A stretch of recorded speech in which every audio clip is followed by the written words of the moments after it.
Honorable Men Discord. Salute to the firefighters in Idaho. Let's talk about it. How you see yourself is how you perceived. I see a man strong, gifted, head strapping, never down on his knees, begging. Gotta make a way, even in my darkest hour. Say the odds against me was new. I would never cower. First and foremost, I want to send my condolences to the friends and family of the fallen firefighters from Idaho. I also want to salute firefighters in general for their service and hard work. So let's get into it. This is not going to be a long episode. I do also want to say happy 4th of July. Be safe out there as you enjoy this time with your family. But as far as what happened in Idaho,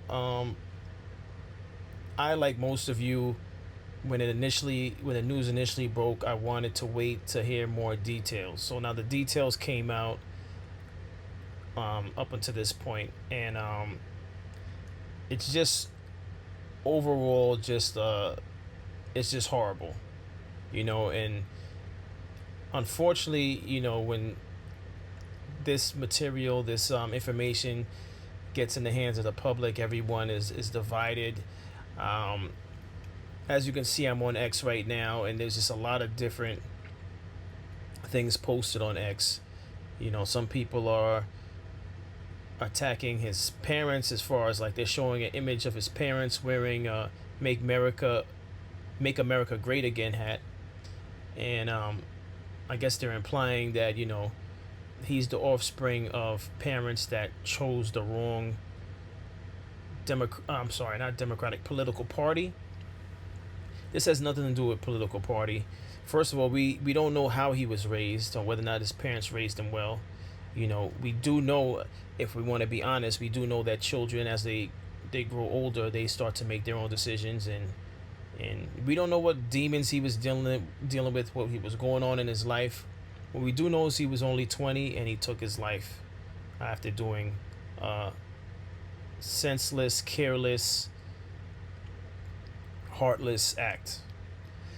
Some may say this is a result of all these violent games that kids play on these different consoles.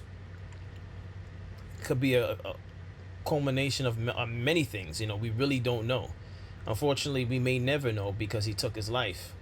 But the whole thing is just, is just horrific. Just the thought of the fact that he created a fire just to lure them in, to ambush them, and then do what he did. It's just, you can't predict that. You can't avoid it. It's just a testament to the fact of, on any given day, you don't know when it's your time. So really cherish this time above grass. But I'm just going to go through a few of these things here on X. All right. This is 1 second. Well, we'll go to this. We'll just have him speak on this real quick. Officers that were on scene that were trying to make heads and tails out of what was occurring. And during this time, we exchanged gunfire with the suspect, and we also got information. We received information from the White House, from Kash Patel, the FBI, from Governor Brad Little, and also Raul Labrador, that anything that we needed, that they would absolutely respond. So we had a lot of assets that came into that command post, and then we had a briefing about 6:30, about 18:30 hours at the command post, and in that briefing we kind of gave an update to the agencies that this is still an active shooter, and that as soon as this individual could be neutralized, that he should be neutralized and the threat should be eliminated as quickly as possible. At approximately 1940 hours, we did have information that let me back up just a second. We had a cell phone activation that was in the same spot since about 316, and that it was in the same area, and we honed in on that cell phone, and we saw that there was a male, appeared to be deceased, with a weapon nearby. So we have currently one dead shooter. Based on the preliminary investigation that was being conducted, keep in mind we had a fire that was rapidly it was approaching the body, so we had to scoop up that body, and we had to transport that body to a different location. But based on the preliminary information, we believe that is the only shooter that was on that mountain at that time. So there is no threat to the community at this time. Based on the trajectory and based on the type of weapons that this individual had that we could recover, we believe only the one shooter. We did. So, again, a tragic situation. So again, it's a tragic situation. You know, there are going to be some people that want to blame the gun laws in this country. There's going to be some people that blame, again, the video games, blame his parents, blame the president.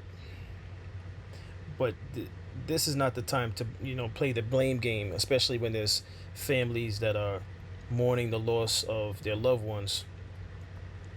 But we are people that are flawed, so flawed people do flawed things. So this is the young man who committed these senseless acts, and that's the photo that I spoke of, with his I guess his father and mother wearing "Make America Great Again" hats. That has nothing to do with the actions that he chose to carry out. But this person put surprisingly, here are his parents, implying that Trump supporters have children that do things like this, which I think is just ridiculous. But people are emotional at this time. This is like a motorcade that was held for the out of Coeur d'Alene, Idaho. We have been following developments throughout the day of firefighters being ambushed when responding to a call for a brush fire in a local park there. What you're seeing now, we're told, is a procession coming out of that park. We saw at least one vehicle that appeared to be a hearse. You see people there, of course, waving flags, standing, lining the route there. There had been, we were told a number of hours ago, an active shooter who they believed was on the loose. We do know at this hour that a body was found on the mountain, a firearm found nearby. It is not clear whether that was the suspect. But just to recap of how we got to this moment, that there is now this procession leaving the park, all of these law enforcement out of Coeur d'Alene, Idaho. We have been following. Again, this is just to reflect on the event for those who may not have been aware of the event. Not clear whether that was the suspect, but just to recap. Right, I'm not looking to pour of how we got the wound, but again, this is the photo of the 20-year-old who committed these acts. As I move up the timeline, I guess this is his vehicle to the side, pickup truck. I can't even imagine what that must have been like for the firefighters. The last thing you're thinking about is having to take cover from fires, from someone firing on you from an unknown position. I know when this story first broke, they thought it was multiple shooters, but then it turned out that it was just the one individual whose name is Rowley. Or I should say was Rowley. Prayers for Idaho.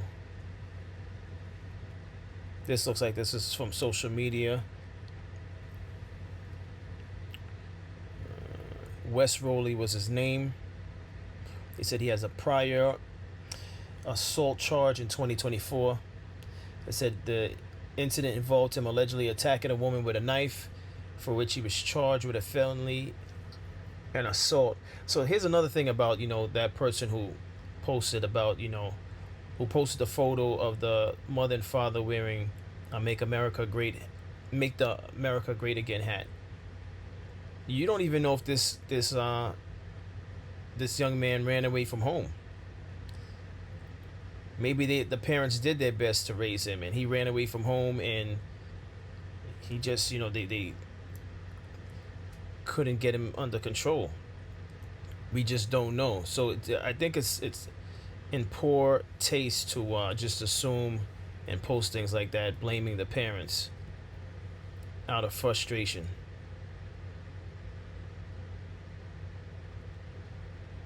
National Fraternal Order of Police. This is a nice post. They showed up to save lives. Someone was waiting to take theirs. It's just really messed up. It really is. There's no other way around it. Okay, so this seems to be the two fallen firefighters.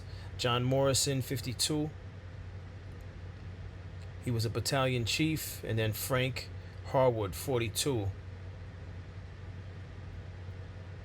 He was also a chief.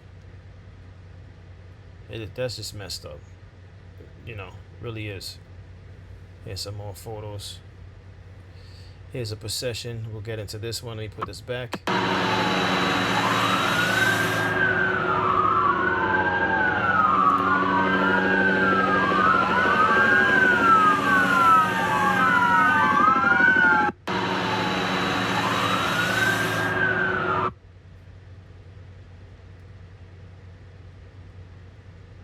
Nice photo.